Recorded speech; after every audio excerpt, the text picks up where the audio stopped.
Olá, gente. Boa noite mais uma vez. Nós vamos, primeiramente, como de costume, fechar os nossos olhos por alguns instantes e passar uma esponja no nosso pensamento. Apagar completamente tudo que está ali presente. Sabemos que, às vezes, a agitação do dia pode nos tirar do foco, ou os problemas do amanhã, as nossas responsabilidades, mas agora, nesse instante, que a harmonia possa estar presente em nosso meio. Para isso, temos que estar com o pensamento focado no ideal, que é o estudo da noite de hoje. Primeiramente, vamos respirar bem fundo, sentir a psicosfera aqui do ambiente, sentir a paz aqui reinante e trazê-la para dentro de nós. Que a paz, a serenidade possam estar mais que vivas dentro de cada um de nós. Aproveitamos para pedir também que essa paz possa ser estendida a todos os nossos companheiros que nessa noite não puderam comparecer. Que onde estiverem, receba todo um fluxo de amor, de paz e de serenidade. Que Deus nos abençoe e nos ilumine nesse propósito que estamos afinados em levar adiante e que tudo que venhamos a adquirir de conhecimento possamos utilizar no mundo lá fora em benefício nosso e de toda a sociedade. Que Deus nos abençoe, nos ilumine, nos ampare, hoje e sempre. Que assim seja. Muito bem. Nós começamos então a falar sobre esse período que nós estamos vivendo, que é o período de transição, né? E de alguns aspectos que são muito comuns nessa transição que estamos vivenciando. A última que nós falamos na aula passada foi o tal dos falsos profetas, né? Nós com todo carinho falando bem superficialmente, né? Mas hoje nós vamos falar sobre isso aqui, guerras. Uma coisa que todo mundo tem medo, né? Confesso que desde pequeno, guerra é uma coisa apavorante. Para mim foi apavorante. Mas será que é isso mesmo o que está sendo ali passado para nós? A gente vai dar uma lidinha rápida e vamos dissertar sobre esse assunto. Tem vários tópicos aqui que vão ser abordados na noite de hoje, e esse é o segundo dessa relação do período de transição, chamado guerras. A vez de ouvir falar sobre guerras e rumores de guerras, cuidado para não vos alarmardes. É preciso que essas coisas aconteçam, mas ainda não é o fim. Pois se levantará nação contra nação e reino contra reino. Muito bem. Lembrando que muitas coisas que estão escritas na Bíblia estão escritas em algum sentido que você tem que interpretar. Tá? Tem que interpretar. Levar o pé da letra é sinal de que nós vamos nos dar mal. Tá? Tudo que se leva ao pé da letra, você vai perder o espírito do que está ali escrito. Muito bem. Para a gente falar sobre isso, eu vou lembrar do livro Há 2000 anos. Quem que já leu Há 2000 anos? Não leu Há 2000 anos? Obra básica da literatura. Então, Há 2000 anos, narra a história do senador romano Públio Lentulus. E tem uma passagem especial muito bela, por sinal, no livro, bem no começo do livro. E essa passagem historicamente, tem a carta que foi escrita por Públio Lentulus, pelo senador romano. Existe essa carta, ela foi encontrada, né? E com a narrativa do perfil do Cristo. E como que ele conseguiu essa definição?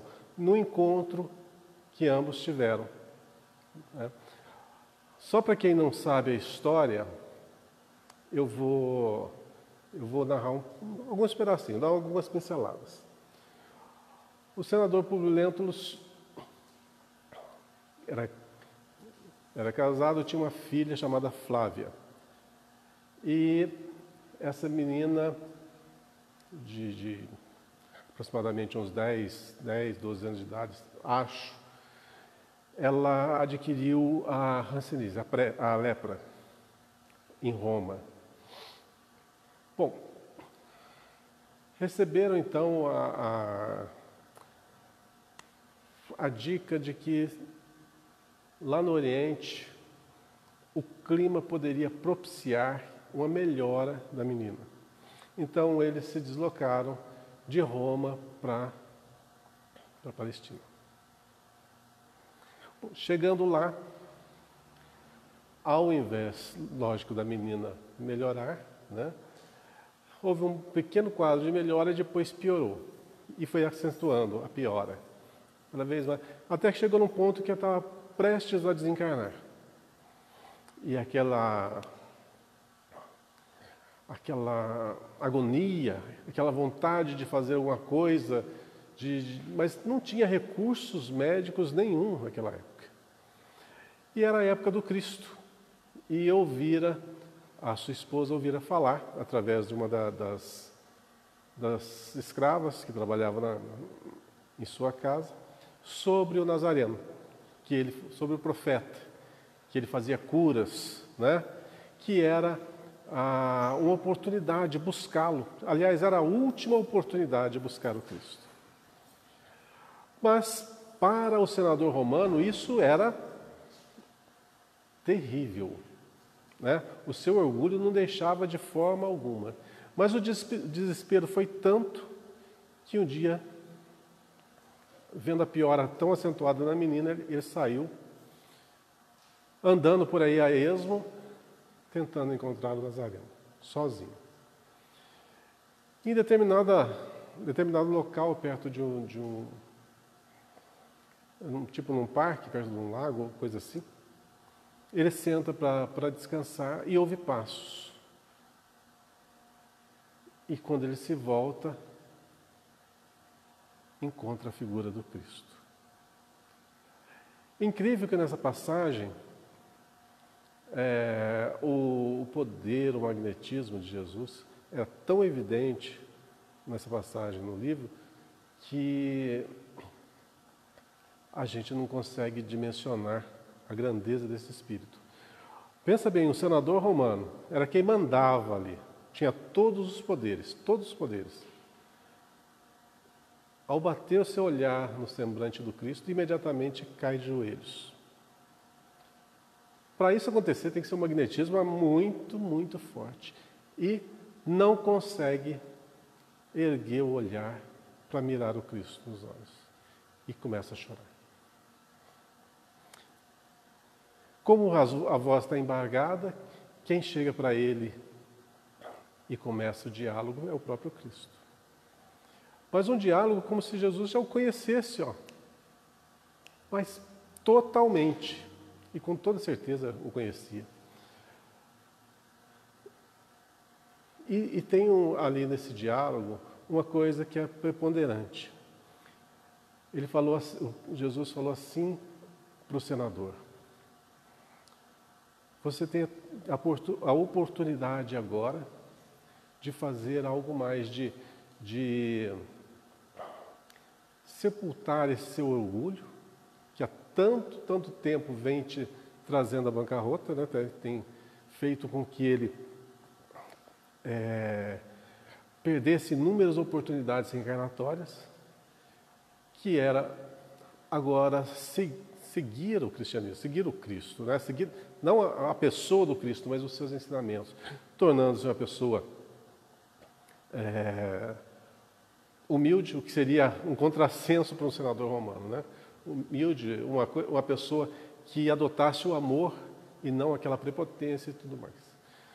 Então ele tinha aquela oportunidade, mas se por acaso ele não aceitasse essa oportunidade, ele só viria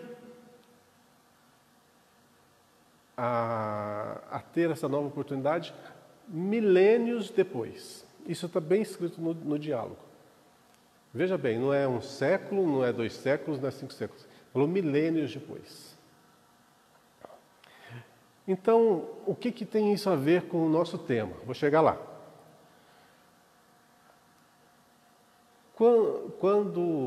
Aí, para terminar o diálogo, no final o Cristo fala assim, não é por sua causa que sua filha será curada, é por causa da fé da sua esposa. A fé da sua esposa que vai curar a sua filha. E ele termina esse diálogo, né, volta para casa. Chegando lá, a menina já está outra, totalmente. Aquelas manchas violáceas já estavam quase que sumiu totalmente, aquelas feridas já tinham sumido. E ela deu uma melhora assim,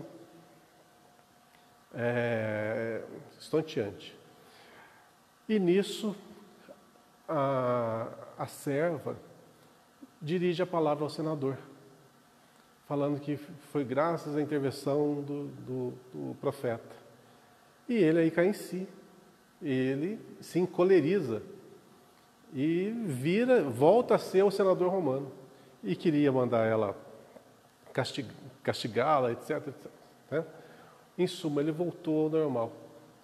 E começou a ponderar que aquilo ali poderia ter sido uma alucinação dele, ele próprio se enganando, que aquele encontro com Cristo fora uma alucinação e que relegou esse encontro para a esfera do esquecimento.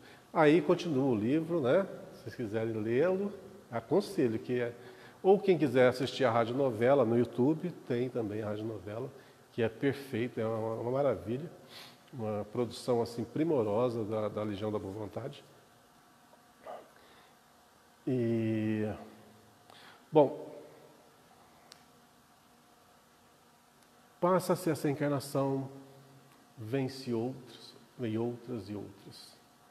E nós vamos encontrar agora aquele senador Públio Lentulus na figura de Emmanuel, que é o instrutor espiritual do Chico Xavier. Quanto tempo depois daquela passagem do Cristo? Milênios, quase 2000 anos. E agora ele vem com a oportunidade de fazer o que ele, há 2000 anos atrás, não fez. Vejam bem, que o que nos compete, ninguém vai fazer no nosso lugar. O trabalho que nos é oferido, nós é que vamos ter que executar. Então, nós temos o livre-arbítrio, aceitar ou não aceitar, querer ou não querer. E isso vai ser respeitado, porque é da lei que assim seja. Porém, a gente vai arcar com as consequências. Bom, volto a dizer, o que tem a ver com o tema guerras? Muito bem. Guerras não seriam conflitos? Será que esses conflitos, a gente não tem esses conflitos nós mesmos? Com o que está acontecendo, com a posição que nós tomamos, com o orgulho arraigado que ainda carregamos, e ostentamos esse orgulho como se fosse a máxima da veracidade. E quando muito, é um ledo engano. E nós batemos o pé no engano, no erro, vacilamos. E acontece o quê? É respeitado esse nosso livre-arbítrio. Nós podemos fazer isso, só que é da lei. Tudo que você semeia, você colhe. Então, se nós semeamos vento, colhemos tempestade. Essa é velha, né? Pois é. Mas aonde colher frutos quando só se semeou espinhos? Então, se estamos vivendo no meio de espinhos, quem que colocou esses espinhos aqui? Fomos nós mesmos. E o que esses espinhos vão fazer? Vão nos incomodar, não vão? Vão nos fazer sofrer, não vão? Vão causar dor. Sim. Quem causou? Deus? Não. Nós mesmos. Através dos nossos conflitos. A gente está ali entre o bem e o mal, o certo e o errado, o orgulho e a humildade. O que a gente escolhe? Dependendo da nossa escolha, que é livre, vence futuramente a colheita. Muito bem. E por que deixa-se que nós erremos? Para que aprendamos. Então, olha só, vamos ler de novo. A vez de falar sobre guerras e rumores de guerras. Cuidado para não vos alarmardes. Tudo bem. É preciso que essas coisas aconteçam, mas ainda não é fim. Pois se levantará nação contra nação e reino contra reino. O que a gente pode subentender? Nação contra nação. Tá, vamos tirar essa coisa aí vamos para a figura de linguagem. Seria uma posição contra outra posição.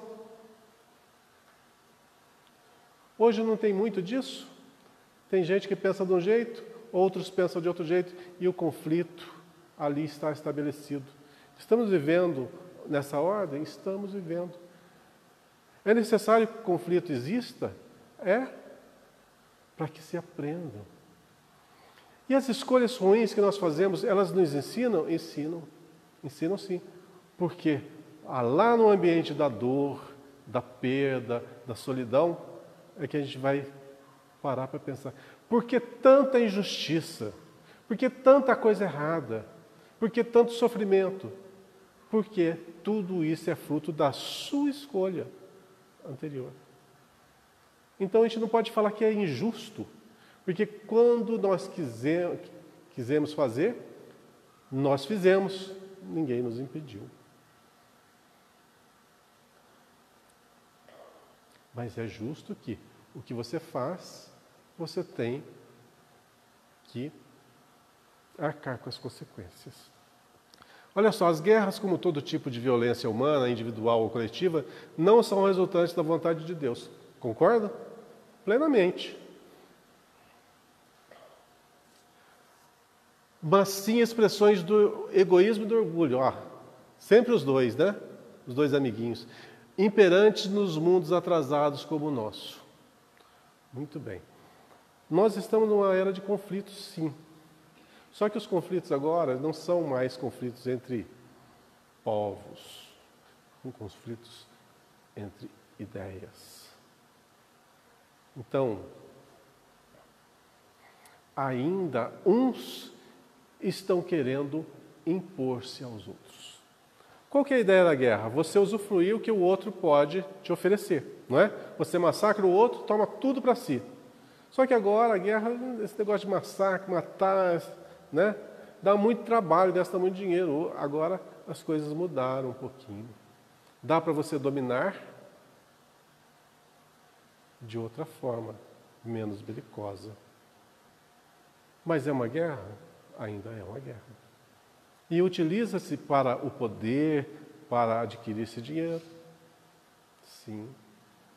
É a mesma coisa. É a mesma coisa. Então, estamos numa fase assim? Estamos. Só que a era medieval já passou. Nós estamos em outra fase. Agora a era do pensamento. E o pensamento, daqui para frente, para nós, seres humanos, é a coisa mais importante que nós, a nossa ferramenta mais importante de evolução. Por quê?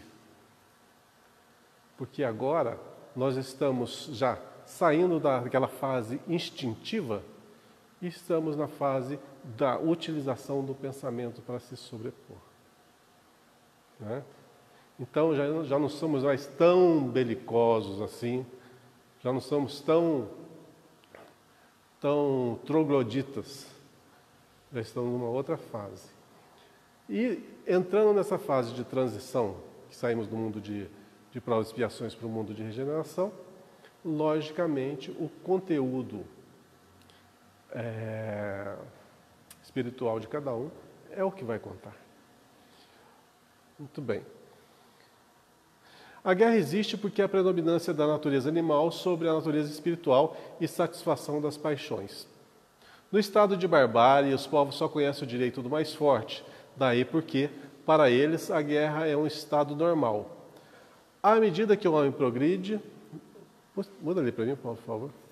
À medida que o homem progride, a guerra se torna menos frequente porque ele evita suas causas.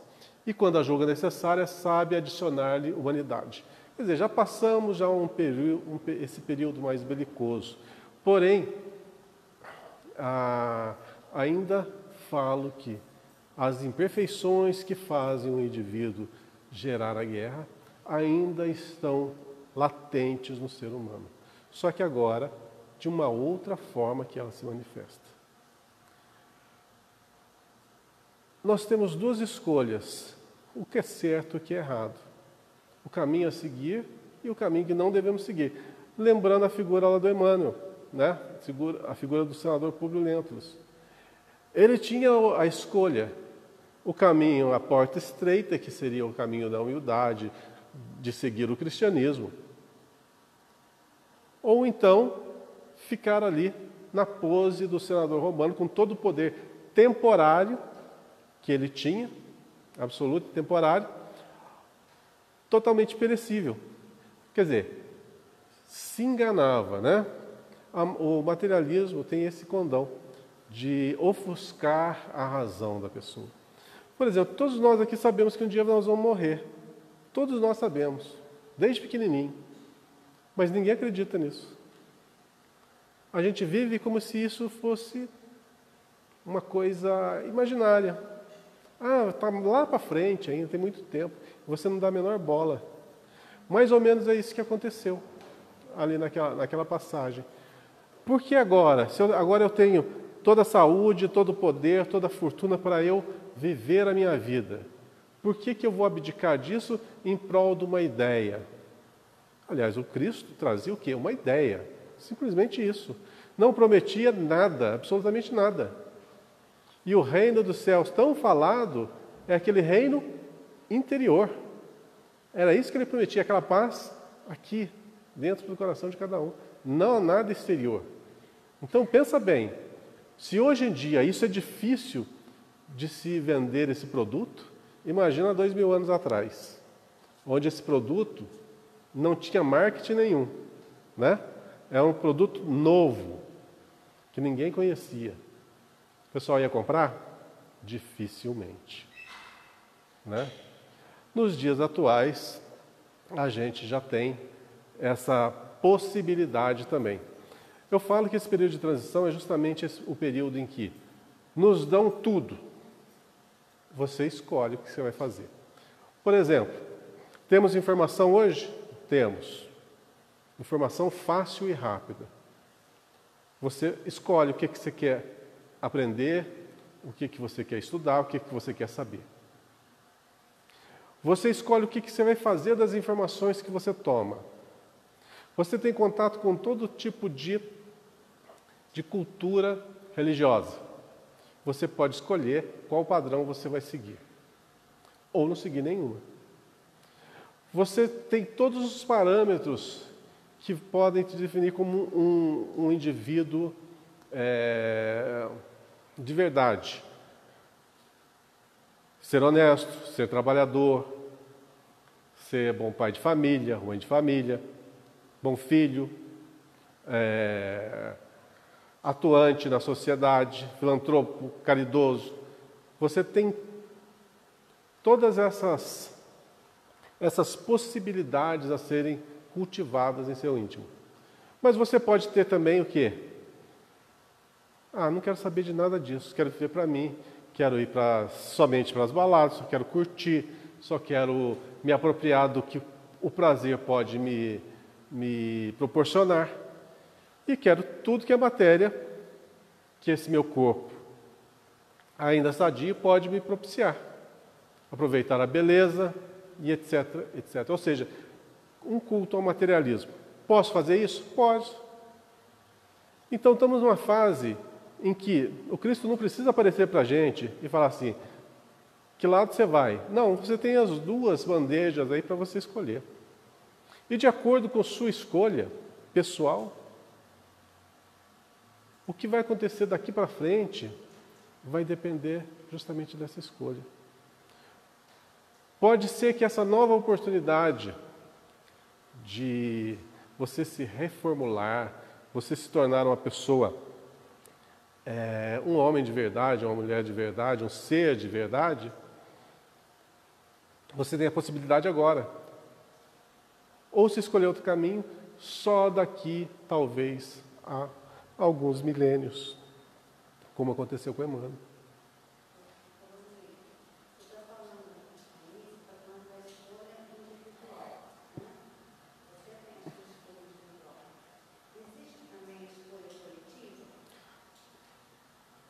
Olha, Toda escolha é individual, então para o coletivo está... o coletivo é um conjunto, É a resposta do teu individual? é um conjunto das ideias comuns.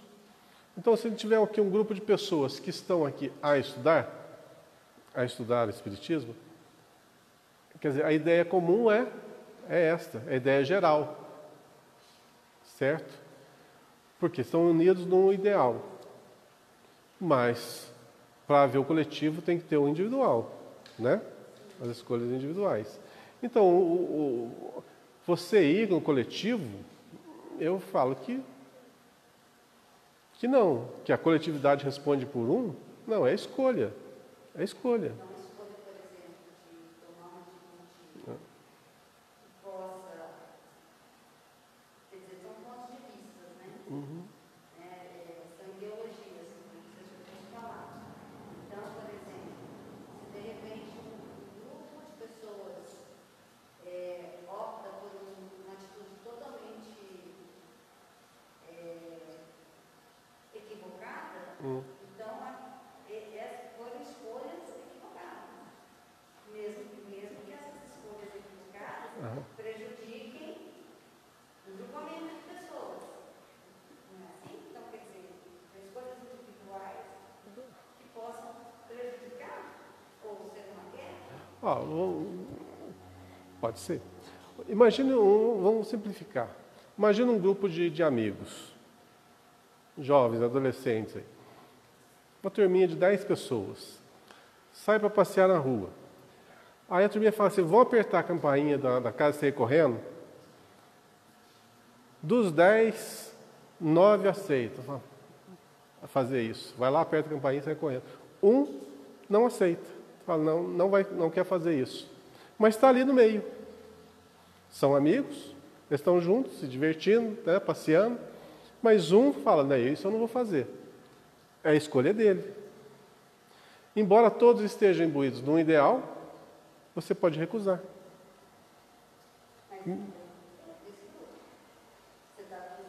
Está junto com o grupo. Você está conivente com o grupo. Conivente eu não digo, mas você está no meio. Mas você não aprova. É tipo aqui, ó. Eu trabalho em tal local e nesse tal local as pessoas são corruptas. Todo mundo rouba. Desvia dinheiro de alguma forma. Mas é meu trabalho. Eu trabalho ali. Mas eu não quero roubar, eu não quero desviar o dinheiro. Eu simplesmente não o faço. Mas eu estou junto. Então a coletividade, ela pode ir para um lado e você, logicamente, fazer outra escolha. Então falar que o que está acontecendo comigo é a causa do coletivo, não. Aí a gente está tirando o nosso, né, da reta. Então, a nossa responsabilidade. Daquele que nasce num grupo familiar totalmente voltado a início, a baixas, e necessariamente ele não vai ser um daqueles, ele pode escolher. Então, quando você nasce num local totalmente desequilibrado, o natural é que você ache o desequilibrado normal, né? Mas algo lá dentro de você mesmo, se você já tem um certo nível já espiritual, né? Já tem uma vivência espiritual maior, algo lá dentro de você vai falar, não, isso aqui não está certo. Ou você não fica, você fica muito incomodado com aquelas reações, com aquele modo de proceder. Então, existem pessoas que realmente são peixes fora d'água em determinados locais. E isso acontece, assim, em todos os tipos de situação. Desde o simples relacionamento, a uma opinião sobre a profissão, ou sobre religião, ou sobre política, né? Pode ser um grupo que esteja propenso a um tipo de pensamento e alguém naquele núcleo ser totalmente diferente. Então,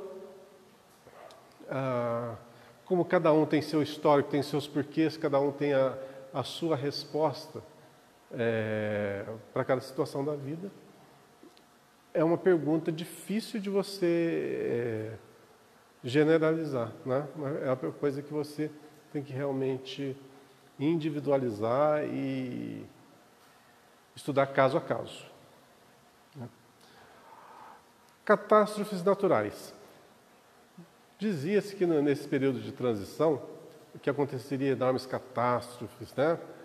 Maremotos, vulcões, terremotos, ia dizimar uma grande parcela da população, até guerra nuclear, né? Ele está falando de guerra nuclear, que aniquilar uma grande parte da civilização. Aconteceu isso? Não, ainda não, né? Não aconteceu. Pode acontecer? Sinceramente?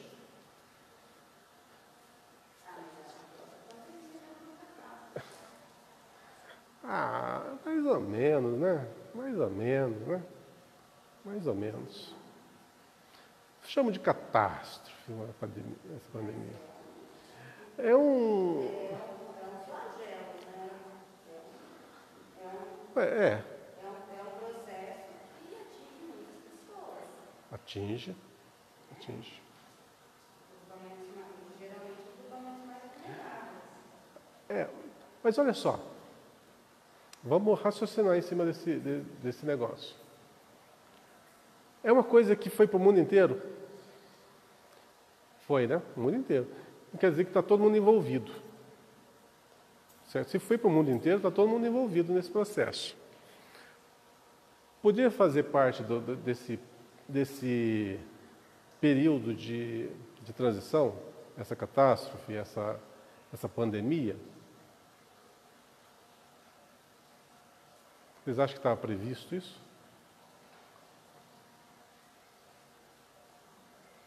Vamos tentar raciocinar. Estava previsto, vai acontecer tal coisa. Se a gente fosse levar o pé da letra, ia ter maremoto, ia ter terremoto.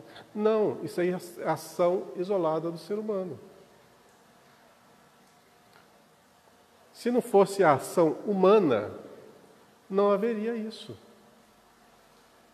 Ou acha que esse vírus é uma coisa natural? Não é. Tá, por que foi para o mundo inteiro? Por que isso chegou a globalizar? Tem que ter um motivo. É para expurgar um tanto de espíritos que tem que desencarnar aqui para encarnar em outro lugar. Não, eu não acho. E qual seria o motivo dessa pandemia? Nós estamos numa fase de transição. O que a pessoa tem mais medo nessa vida?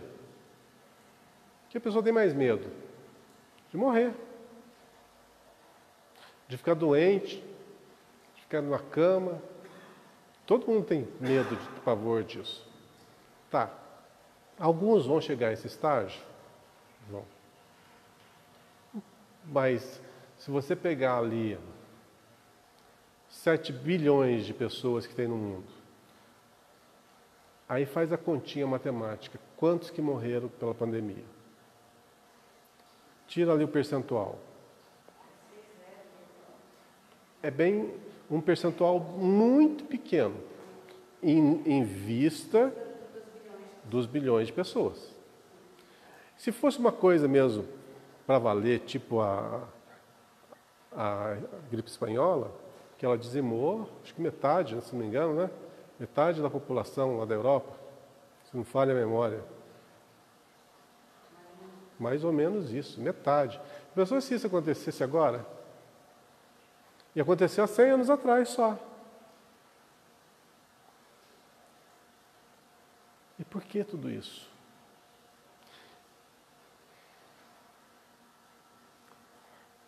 Se a gente analisar assim, que nosso planeta é um organismo vivo,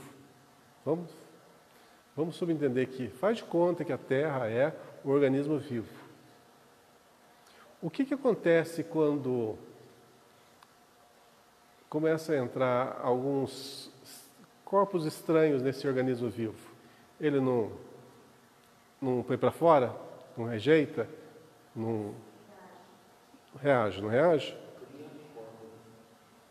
Elimina? Então, talvez, fazendo um paralelo assim, o que está acontecendo nessa época? É uma época em que há a necessidade de um reequilíbrio, de uma reharmonização. Então, esse instrumento, esse vírus, esse instrumento, vai ser utilizado como aquele agente que vai reestabilizar o equilíbrio do nosso planeta. Ou seja, vocês não achavam que o nosso mundo está ainda muito materialista, é muita desigualdade, que precisava de uma sacudida para as coisas, para as pessoas se acordarem e tentarem ir para o outro lado, né? Vamos dizer assim, o lado do materialismo, da maldade, do orgulho, está muito aqui, e o lado mais cristão estava bem tímido. Nessa sacudida, o que teve? Muitos aqui tiveram medo e, com o medo, reavivaram a sua fé. Ou saíram um pouco da inércia e começaram a trabalhar em benefício de si, dos seus e do próximo. E as forças vão se equilibrando. Dá para a gente raciocinar mais ou menos dessa forma? Não é mais justo pensar que o que está acontecendo, apesar de ser um mal, é um mecanismo natural que o nosso planeta, que a nossa organização se utiliza para reharmonizar tudo novamente? E esse período de transição não seria também o período assinalado para que as coisas começassem a modificar de uma forma mais acelerada? E para que isso ocorresse, seria necessário algumas sacudidas. Então, essa pandemia não é uma catástrofe natural? Apesar de ter sido provocado pelo próprio homem. Se fosse uma guerra nuclear, seria também provocado pelo próprio homem. Se fosse uma guerra mundial, também seria provocado pelo próprio homem. Então, vamos seguir então o texto para a gente falar mais um pouquinho sobre ele. E haverá fome e terremotos em todos os lugares. Tudo isso será o princípio das dores. Bem triste, né? Os flagelos e cataclismos. Os flagelos são provas que dão ao homem a oportunidade de exercitar a sua inteligência. O homem está exercitando a sua inteligência na fase atual? Aham. Olha o que estão fazendo para tentar reorganizar a sociedade, para que muitos não morram, para que o pessoal tenha atendimento médico, para que desenvolva a vacina ou a medicação. Isso não é um estímulo à inteligência? Não só daqueles grandes que estão lá nas farmacêuticas ou quem está no governo, mas para todos os elementos. Demonstrar paciência e resignação. A gente não tem que ter paciência nessa época atual? E muita? E esse desenvolvimento, às vezes, estava estagnado pelo nosso modo de viver, pelo nosso jeito de viver. Então, pode ter acelerado o processo de desenvolvimento de algumas faculdades que em nós estavam adormecidas? Pode. Permitindo-lhes manifestar seus sentimentos de abnegação, de desinteresse e de amor ao próximo, caso o egoísmo não o domine. Ou seja, ainda tem um senão aqui, um porquê. Você pode ir para um lado, mas você pode ir para o outro também, caso o egoísmo não domine. Se o egoísmo dominar, o que você vai fazer? você vai pensar só em si. O resto, tanto faz. É uma escolha. Não é uma escolha? É uma escolha. Entre os flagelos destruidores naturais independentes do homem, devem ser colocados na linha de frente a peste. Pois é. Não é similar? A fome, graças a Deus, por enquanto, no nosso país não tem. Tem isoladamente, certo? Mas fartura tem e muita. O que não tem é uma boa distribuição ainda. Mas isso independe das nossas propriedades naturais, né? Isso depende da ação do próprio ser que o administra, que somos nós. Na linha de frente a peste, a fome, as inundações, as intempéries fatais às produções da terra. Entretanto, não tem o homem encontrado na ciência, nas obras de engenharia, no aperfeiçoamento da agricultura, nos afolhamentos e nas irrigações, no estudo das condições higiênicas, meios de neutralizar ou pelo menos de atenuar tantos desastres? Sim, sabemos bem disso. Certas regiões, outrora assoladas por terríveis flagelos, não estão hoje livres deles? Sim, sabemos bem. Que não fará então o homem pelo seu bem-estar material? Isso fez com que nós movimentássemos nossas forças, usássemos a nossa inteligência. Então, voltamos a um quesito primordial. Qual o sentido da vida? Para que nós vivemos? Uma pausa para a filosofia pura, né? Por que nós vivemos se nós vamos morrer? Por que nós nascemos ignorantes, analfabetos e carecas, né? E esse tempo todo a gente vai desenvolvendo, quando chega na plenitude começa a decadência física e a morte. Não faz muito sentido isso.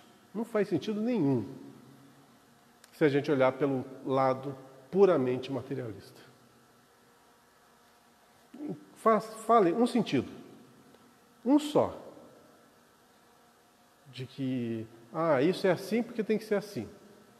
Não tem sentido algum. Agora, a partir do momento que nós somos um ser pensante, que independe do corpo físico, que se usa do corpo físico por um período de tempo curtíssimo para se aperfeiçoar, intelectualmente e moralmente, isso quer dizer o quê? Que tudo o que acontece nesse mundo é um grande exercício para a nossa capacidade, para o desenvolvimento da nossa capacidade. Para nós desenvolvermos a nossa capacidade é necessário movimento, ou seja, esforço.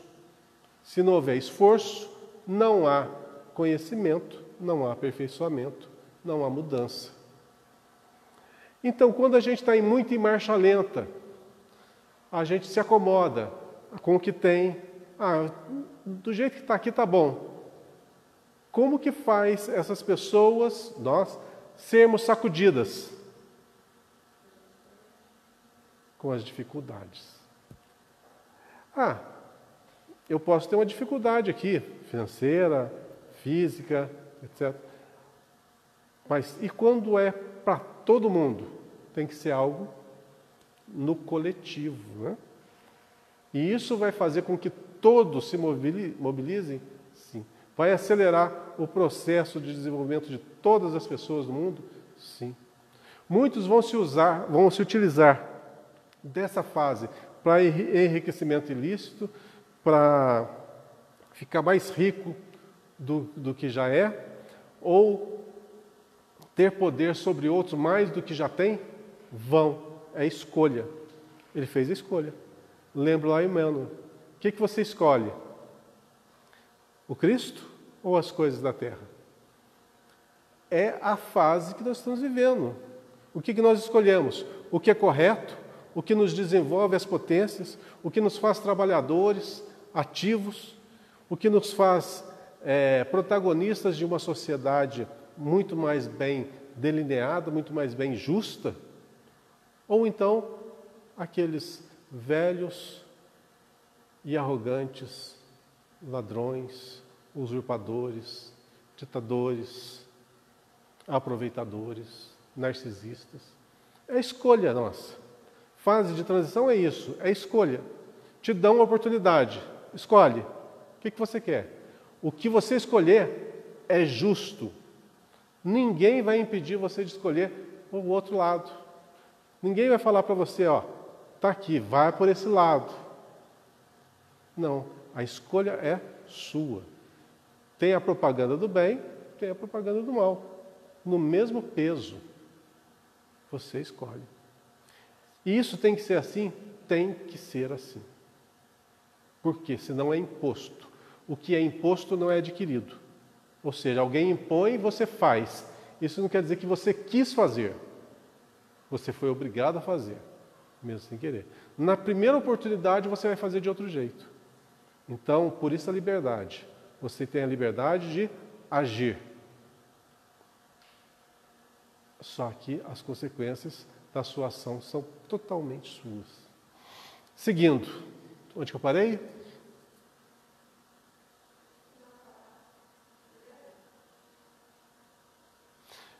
Que não fará então o homem pelo seu bem-estar material, quando souber aproveitar-se de todos os recursos da sua inteligência e quando, sem prejuízo da sua conservação pessoal, souber aliar o sentimento da verdadeira caridade para com seus semelhantes. Essa é a fase que nós vamos entrar. Tá? Olha só, é só um pensamento futurista. Que não fará então o homem pelo seu bem-estar, quando souber aproveitar-se de todos os recursos da sua inteligência e quando, sem prejuízo da sua conservação pessoal, souber aliar o seu sentimento, o sentimento de verdadeira caridade para com os seus semelhantes, ou seja, usar tudo de bom que tem em benefício seu e do próximo, ou seja, igualdade. É nesse mundo que nós pretendemos entrar. Vai demorar? Vai demorar um pouquinho, mas já estamos em fase. Antigamente era bem pior. Então, eu estou pensando aqui, está mais nessa última frase, então não vem muita mostra quando coloca o termo liberdade, quando vem agora com a pandemia, muita coisa boa está vindo à mostra, né, essa questão, mas também o lado ruim está muito exposto. Na hora que a gente vê pessoas, vamos dizer, furando fila para vacinar, né, querendo usar, né, de vantagens, ou mesmo de enriquecimento, mas isso está vindo muito, será que para ajudar o ser humano a pensar, a ter uma consciência melhor? Não deixa de ser um choque, né? O que está acontecendo não deixa de ser um choque. Às vezes, as consequências do que está acontecendo aqui agora não recaem sobre a pessoa, mas recai sobre alguém que está próximo a ela. Então, quem de nós aqui, por exemplo, já não soube de pessoas que tiveram complicações com a doença, ou que já vieram a desencarnar, né? Aqui no próprio centro, o Sr. José, né? Ele desencarnou. Então, está muito próximo da gente. E isso faz a gente repensar. Né? Faz as pessoas repensarem. Vamos dizer assim, um chamativo. É uma advertência. É um sinal de alerta que se acende. E quem vai ser, vamos dizer assim, uma pergunta que muito se faz: quem vai ser contaminado, quem que vai perecer, quem que vai ter complicações e quem que não vai passar por nada? Responder uma pergunta desse tipo é meio que um tiro no escuro, porque cada caso é um caso.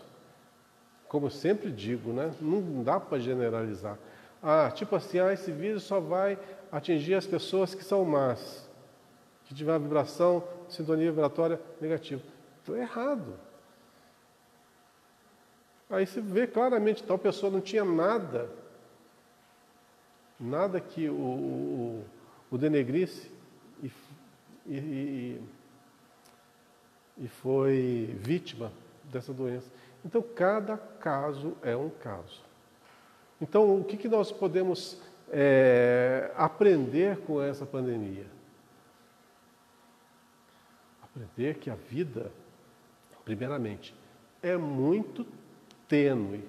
De uma hora para outra a gente pode bater as botas. Segundo, que o tempo é muito curto. Se hoje eu estou com 10 anos, amanhã estou com 20, depois com 30, já que estou com 70, já que estou com 80 e acabou. É muito rápido.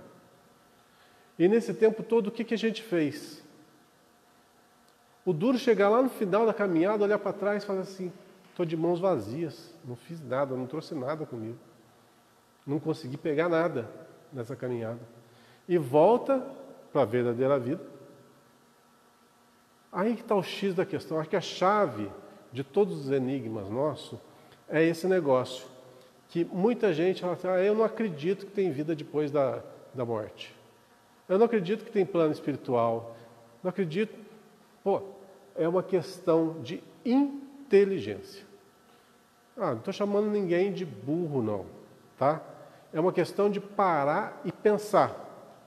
Raciocina. Se você tem um período muito curto de vida, 70, 80, 90 anos, 100 anos, para chegar a 100 anos, tem que fazer um bom exercício. Tá, e nesse período, o que vai acontecer? Conforme eu viver, eu vou ser alçado para um reino paradisíaco ou para o inferno. Essa ideia medieval já está mais do que ultrapassada.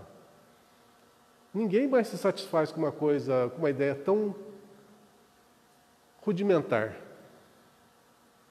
Se a gente nasce, a gente já pré-existia. A gente nasce aqui, nesse plano físico. A gente renasce aqui, mas a gente já existia anteriormente. Aqui é só um período curto de tempo. Muito curto de tempo. Você já assistiu aquele filme Avatar, né? Ou já ouviram falar de Avatar? O que era Avatar? É o que nós somos aqui. Isso aqui é um avatar. É um corpo que o nosso espírito vai se utilizar por um determinado espaço de tempo para que nós nos manifestemos nesse ambiente. Para que a gente se manifeste nesse ambiente. Por um tempo pré-estabelecido. Acabou o tempo, aquele avatar, desaparece e você volta para o seu verdadeiro mundo. Essa é a vida. Só que você vem estagiar aqui como se você fosse um avatar. Você surgiu ali e vai morrer ali e acabou. Essa ideia faz com que as pessoas se tornem simplesmente materialistas. Ou seja, vai viver na matéria. Se não tem nada depois, se não teve nada antes, vão viver o agora. Aí faz sentido para as pessoas viver agora. Então, aí, caridade, fraternidade, amor, benevolência, essas coisas, tudo historinha para boi dormir. Pois é. Por isso que a ideia de inferno, para a sociedade, era a melhor coisa que existia na época medieval. Porque todo mundo tinha medo. Então, pelo medo, não se fazia o mal. Se você fizer o mal, olha o que é que te espera. A pessoa freava. Todo mundo, belicoso do jeito que era, troglodita do jeito que era, né? Tinha que ter um freio. O freio era o quê? A punição. Sempre foi a punição. Então, mas nós estamos agora vendo uma época da razão. A gente vê que não tem lógica nenhuma uma coisa dessa. O que tem é o quê? A lei, que é justa. Se existe um Deus, ele é perfeito. E suas leis são perfeitas e justas. Se são perfeitas e justas, a gente não precisa se preocupar com isso. A gente tem que viver conforme as leis. As tribulações estarão presentes, portanto, no período de transição. Vai haver? Vai. Queria que fosse assim esse período de transição. Saiu de uma fase ruim, trevosa da história da humanidade, entrasse numa época iluminada, assim como um passe de mágica. Né? Acabou agora, tudo que é ruim acabou. Tipo o que a gente vive mais ou menos na política, né? Sai um governo ruim, vai entrar um governo bom, agora vai tudo melhorar. Melhora? Não. Por que não melhora? Pode pôr lá o melhor de todos. Não vai melhorar. Quem tem que melhorar é a sociedade. Isso é lento. É muito lento. Então, a velocidade que nós vamos entrar no período de transição, numa nova era, né? A velocidade depende exclusivamente de nós. A velocidade vai ser feita por nós. Pode durar 1 milênio? Pode. Pode durar 500 anos? Pode também. Pode durar 2 milênios? Pode. Pode não acontecer? Pode.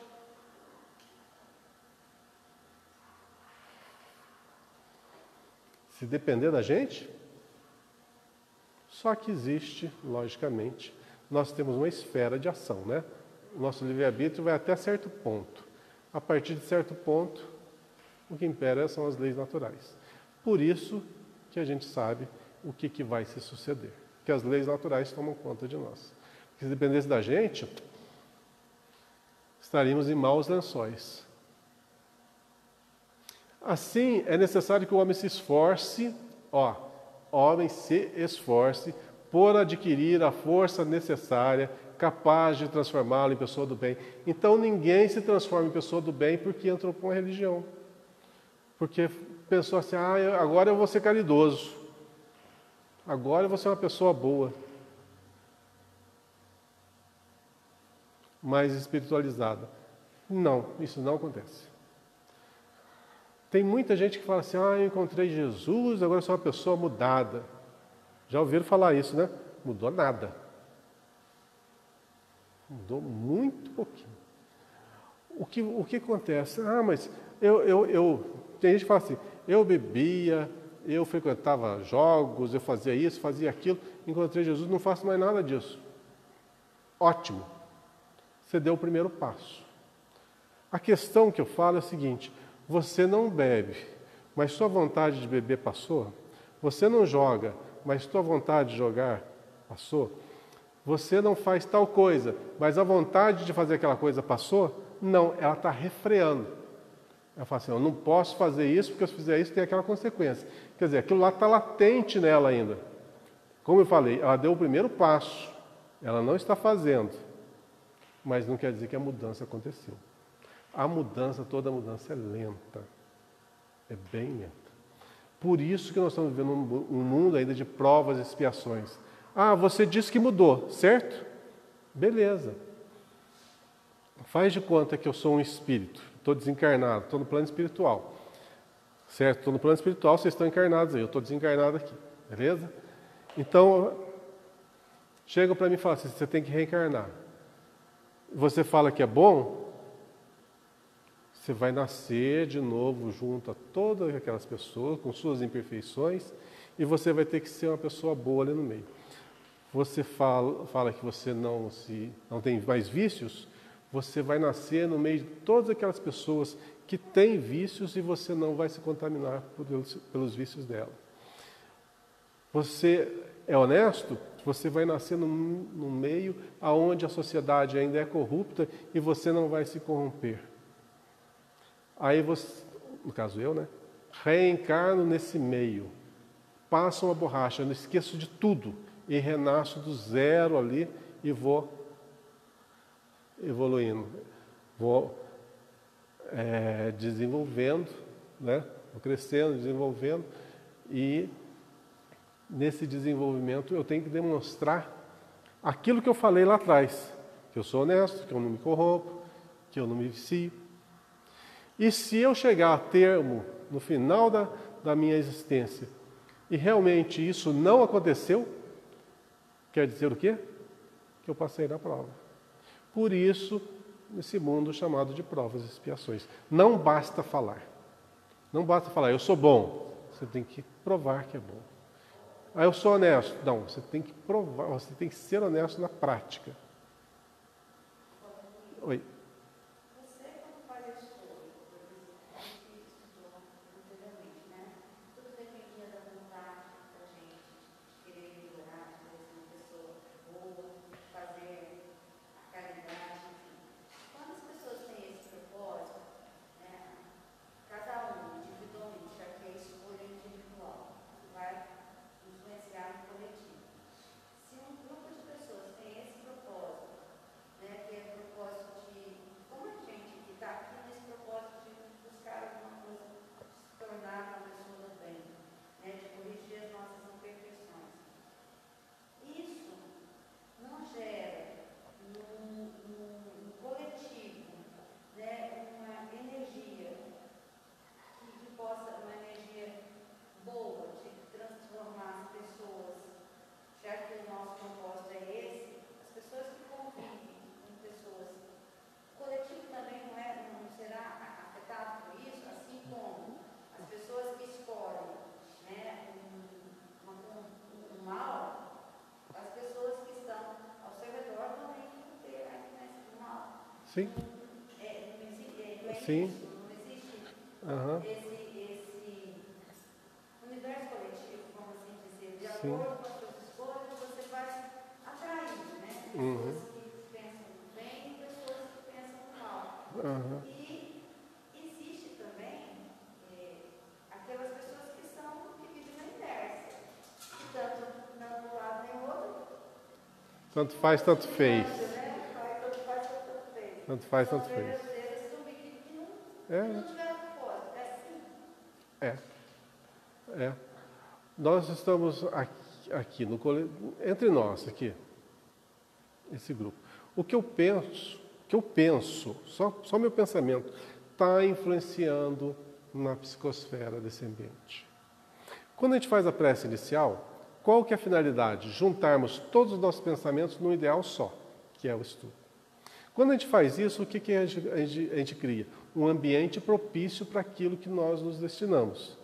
Mas, se a gente chegar aqui, um comentando sobre o trabalho, outro comentando sobre um fato ocorrido, outro sobre um programa de televisão, e a gente faz aquela miscelânea, o que vai acontecer no nosso ambiente? Vai estar disperso, perturbado, e um vai influenciar o outro. Vocês notaram, já devem ter notado, que todas as vezes que nós nos reunimos aqui, o ambiente é o mesmo, raramente ele se distorce. Ou seja, vocês têm alguma influenciação externa no ambiente aqui? Sentem mal, sentem assim, algo distoante? Geralmente é a mesma coisa, a mesma tranquilidade, a mesma calma. Por quê?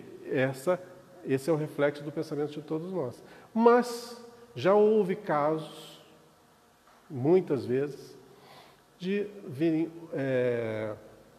algumas pessoas ao estudo que não coadunam com a forma de pensar.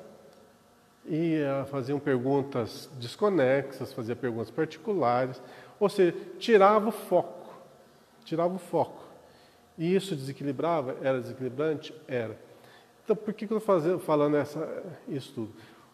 Porque se aqui, nesse universo pequenininho de 10, 12 pessoas que nós estamos, é tão notória essa influência, imagina lá fora, que são milhares de pessoas, de todos os níveis, em todas as situações. Aquilo ali é um liquidificador que está todo mundo junto e você sofre a influenciação de todo mundo.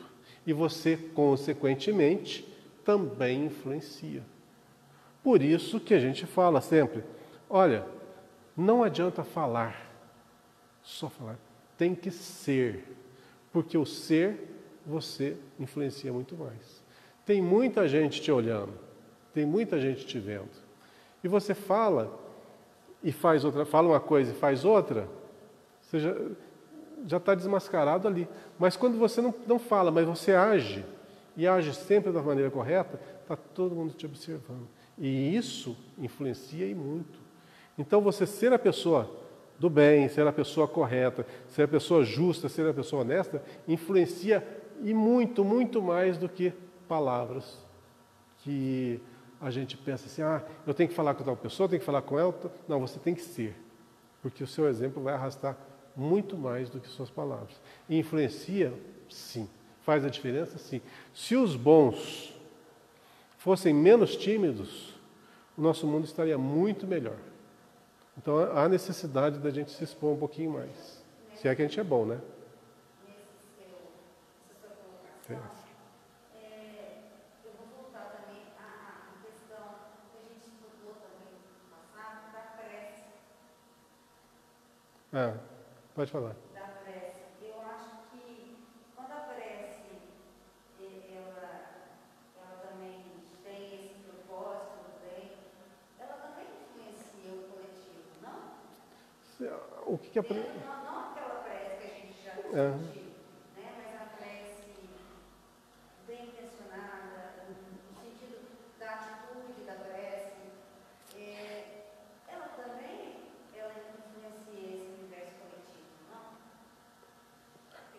Mais do que a gente imagina.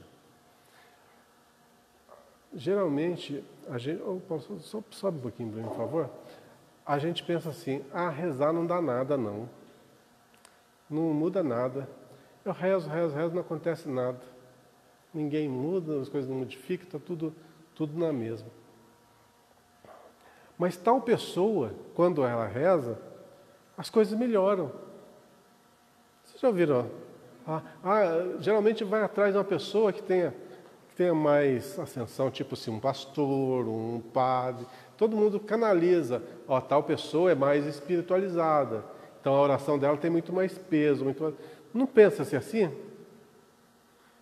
Mas é assim que funciona?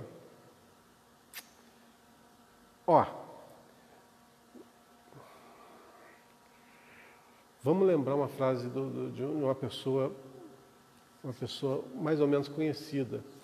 Essa pessoa falou a seguinte frase. Acho que vocês vão lembrar quem que é o autor. Se você tiver a fé do tamanho de um grão de mostarda, você vai dizer para aquela montanha, passa daqui para lá, e ela passará. Já ouviram essa frase? O autor vocês devem lembrar mais ou menos quem que é, né? Parece uma coisa assim, absurda. Grão de mostarda desse tamaninho. Se eu tiver uma fé desse tamaninho, você pode pegar uma montanha daquele tamanhão e passar para o lado de lá.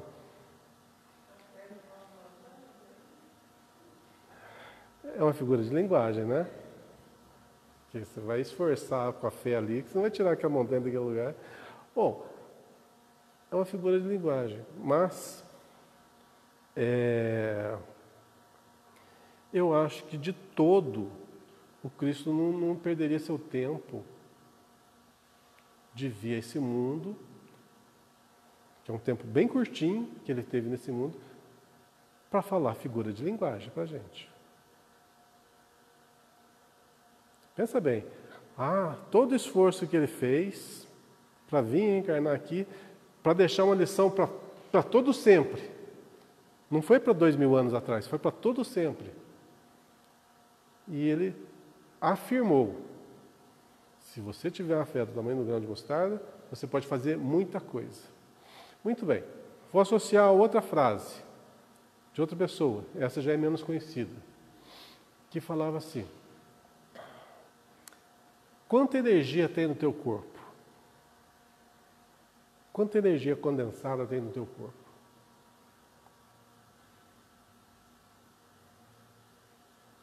Muita, né? Muita energia condensada para se formar esse corpo. Ok. E se nós somos essa energia, a gente não pode usar um pouco dela em benefício de algo, de alguém?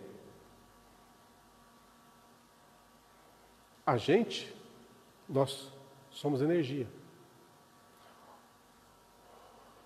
Quando a gente faz uma ação, a gente desprende energia.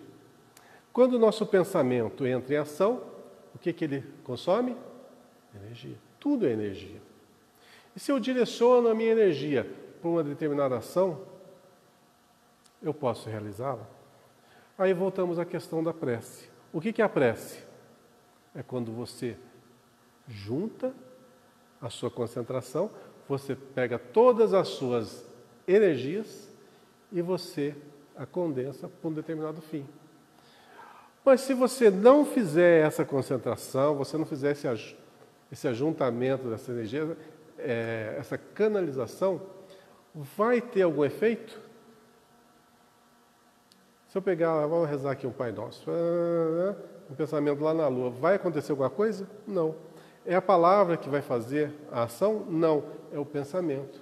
Por que algumas orações funcionam, de algumas pessoas funcionam e outras não? Ah, porque tal pessoa tem fé. O que é fé? Essa força, essa certeza de que você pode fazer. Se você entrar numa ação, falar assim, eu não sou capaz, você já está derrotado. Ah, eu não sou digno, pronto, acabou. Você já matou ali a sua experiência, a finalidade que você estava utilizando. O que é fé? É a certeza de que eu posso fazer. Primeiro, eu tenho que ter a certeza, saber como que faz. E se eu sou energia, e ao meu lado tudo é energia, e se eu conseguir condensar essa energia e transformar para um determinado fim, eu vou ser bem-sucedido? Prova, muito bem. O que é o passe que a gente dá aqui no centro? A transfusão de energias. Tá, de onde que vem essa energia? Meu corpo. Só do meu corpo? Não, é insuficiente, porque eu ainda sou incapaz de manipular essas energias como deveria. Aí tem a ajuda do plano espiritual. O que é o plano espiritual? São espíritos, são pessoas iguais a mim. A diferença, eu tenho esse corpo e ele não tem esse corpo. Então, o que acontece? Ele junta as energias que ele tem com as energias que eu tenho, canaliza e dá o passe, que vai ser ministrado para outra pessoa. Então, um conjunto de ação que gerou, um determinado trabalho em benefício de alguém. Muito bem.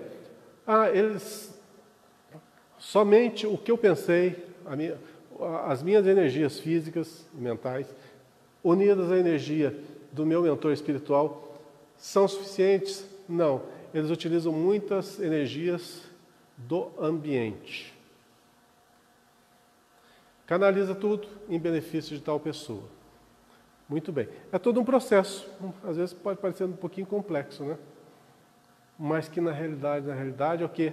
Somente condensação de energias. E como que isso foi utilizado? Com o pensamento focado para um determinado fim. Agora, se você não tem o pensamento focado para um determinado fim, como que você vai promover uma ação? Como é que você vai ajudar alguém? Como é que você vai curar alguém? Você vai simplesmente terceirizar, meu Deus, por favor, cura tal pessoa. Você não está tendo uma ação.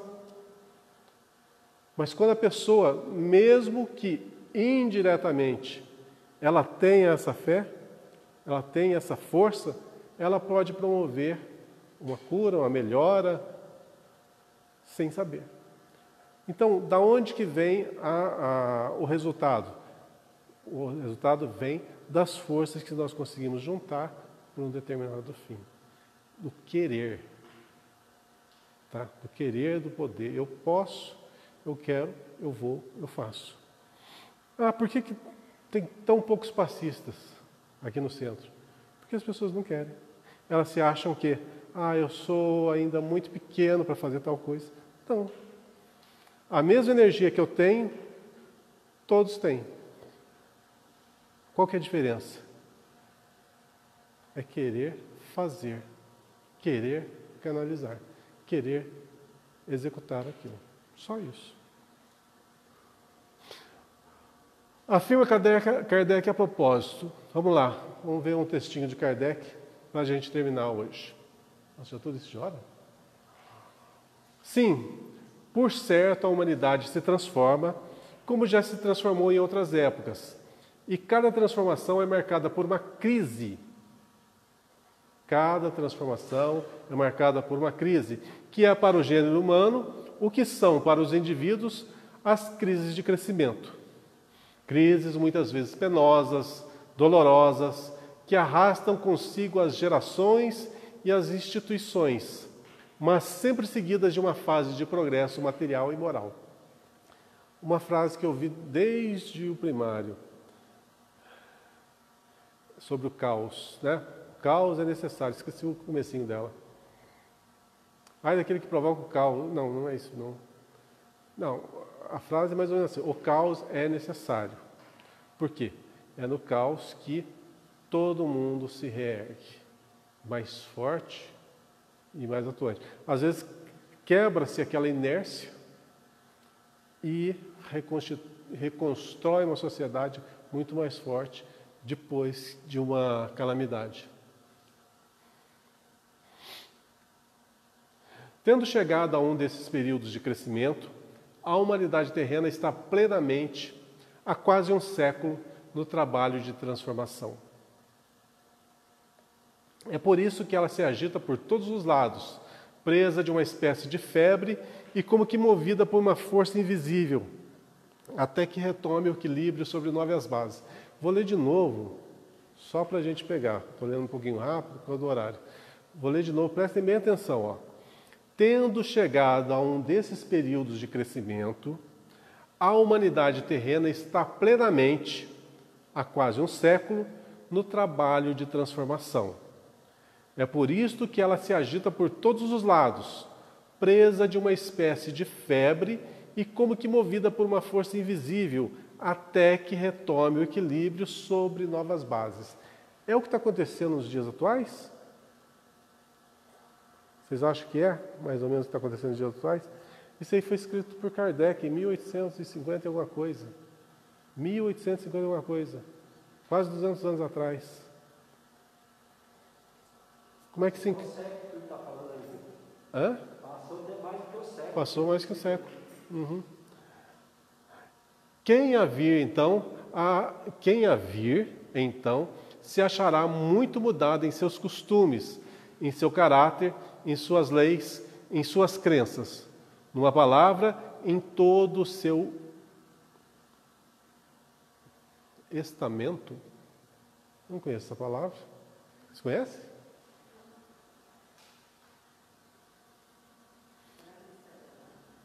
Em todo o seu... Eu acho que tem um erro ali. Em todo o seu, sei lá o que, social. A agitação dos encarnados e dos desencarnados se juntam, por vezes, e mesmo na maioria das vezes, já que tudo se conjuga na natureza, as perturbações dos elementos físicos. Então, se existe essa polvorosa aí no meio material, no plano espiritual, também. Os mundos se confundem, então a agitação de um vai se refletir no outro. Lembra do nosso lar? Quando estava aqui embaixo, estava se travando a Segunda Guerra Mundial, repercutia lá em cima. Então os mundos, como eles se interagem, o que acontece num vai, logicamente, influenciar no outro. É então, por um tempo, uma verdadeira confusão geral. É o que parece, né? É uma confusão generalizada, mas que passa como um furacão. Vai passar. Agora, quanto tempo vai ter esse furacão? Depois do que o céu se torna sereno e a humanidade, reconstituída sobre novas bases, imbuída de novas ideias, percorre uma nova etapa de progresso. Olha, é fácil de você citar um exemplo de que isso é verdade. O Japão hoje é uma grande potência mundial, não é? Muito bem. O que aconteceu na Segunda Guerra Mundial com o Japão? A Alemanha é uma grande potência. O que aconteceu na Segunda Guerra Mundial? A Europa em si, né, na Segunda Guerra Mundial, não se tornaram uma sociedade alicerçada em novas bases, muito mais fortes? Pois é, a gente vai sair dessa muito melhor. Então, é necessário que o velho morra para que o novo surja. O que seria esse velho? Os nossos velhos costumes, as nossas velhas manias, os nossos velhos vícios. Isso tem que ser liquidado para que o novo surja. E vai surgir da onde? Das dificuldades. Porque se tivesse tudo uma maravilha, ia continuar do jeito que estava. Então, esses cataclismos são necessários para a fase que nós vivemos, são necessários. Futuramente, não sei se serão necessários ou não, porque nós estamos muito longe desse futuro. Mas hoje é necessário, é muito necessário.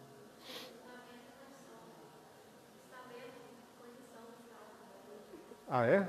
Você olhou aí? Ah, muito bem. Eu não sabia, essa eu não conhecia.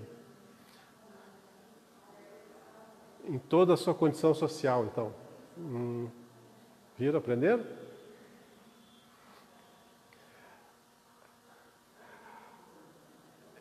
Essa para mim foi nova. E olha que eu leio um pouquinho. É nova, mas antigo. Não, mas eu leio muita literatura assim, palavras que não se usam mais no atual, na fase atual, mas essa aí eu juro que eu não conhecia. Não há dúvida de que a humanidade estará sob o jugo da dor. Caos social e moral de um lado. Nós estamos num caos social e moral? Aham. E distúrbios da natureza de outros são fatores promotores de sofrimento. Entretanto, a humanidade renascerá mais forte e espiritualizada. Aliás, o espírito conhecido como Dr. Barry informa que é justamente nesse período de profundas transformações que o espiritismo florescerá e dará frutos. Acrescenta também: é, pois, para o futuro, mais que para o presente, que trabalhais. É para o futuro, mais do que para o presente, que trabalhais. Mas era necessário que esses trabalhos fossem elaborados previamente, porque preparam as vias da regeneração pela unificação e pela racionalidade das crenças. Felizes os que aproveitam desde hoje. Será para eles tanto de ganho e de penas poupadas. Olha só aquele penas poupadas. Vamos associar lá com a historinha lá do começo, lá de Emmanuel, do senador Públio Lentulus. A escolha que ele fez. Olha quanto tempo que ele teve para se reencontrar novamente no caminho que era o caminho traçado para ele. Então, das nossas escolhas, às vezes, podemos desviar por décadas, por séculos e até milênios do destino que a gente deveria seguir. Lembrando uma coisa bem importante de se falar, que é o desvio na conduta. Um dos que mais atrasam o nosso desenvolvimento é a questão do suicídio. O suicídio pode levar, dependendo da pessoa, mais ou menos, segundo os relatos do plano espiritual, mais ou menos 3 séculos para você voltar ao estágio que você se encontrava. Por exemplo, eu estou aqui, perfeitinho, meu pensamento funciona, meu corpo funciona, tudo perfeito. Eu vou e cometo suicídio. Para eu voltar novamente nessa condição que eu estou aqui, eu vou gastar mais ou menos 300 anos. Pensa bem, é muito tempo para você voltar àquela condição que você estava. Nesse inteirinho você vai aprender algumas coisas? Vai. Porque nada nesse universo é estacionário. Tá? Você vai adquirir algum tipo de conhecimento, de vivência? Vai. Vai aprender com sofrimento? Vai. Mas isso vai impedir que você erre novamente? Não. Tem espíritos que são potencialmente suicidas. Eles têm uma nova oportunidade, suicidam de novo. Tem outra oportunidade, suicidam de novo. E por que tantas e tantas falhas assim? Tantas e tantas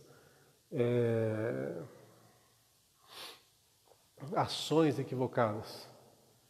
Porque são as provas. Você não passa de ano sem fazer prova. Então você tem que reencarnar em determinadas condições, muitas vezes contrárias, difíceis, e você tem que superá-las para que você passe na prova. Então pode ser que eu possa tomar bomba aí 5, 10, 15 vezes seguidas? Pode. Isso, pensa bem, quanto que vai atravancar meu desenvolvimento espiritual? A minha evolução? Muito. Então as nossas ações, as nossas escolhas influenciam no nosso destino? Totalmente. Lembrando uma coisa muito importante.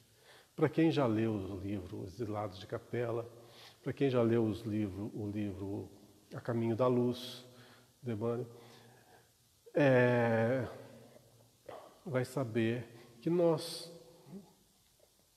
aqui, que estamos aqui no planeta Terra, na sua grande maioria, esmagadora maioria, somos espíritos provenientes de outros planetas, de outras regiões mais evoluídas. E viemos parar aqui nesse planeta, abre aspas, prisão, fecha aspas, porque fomos delituosos do lado de lá. Isso há muitos milênios atrás. Então, a gente pensa que nós estamos num estágio evolutivo tão bom, né? Olha quanta coisa que a gente já superou. A gente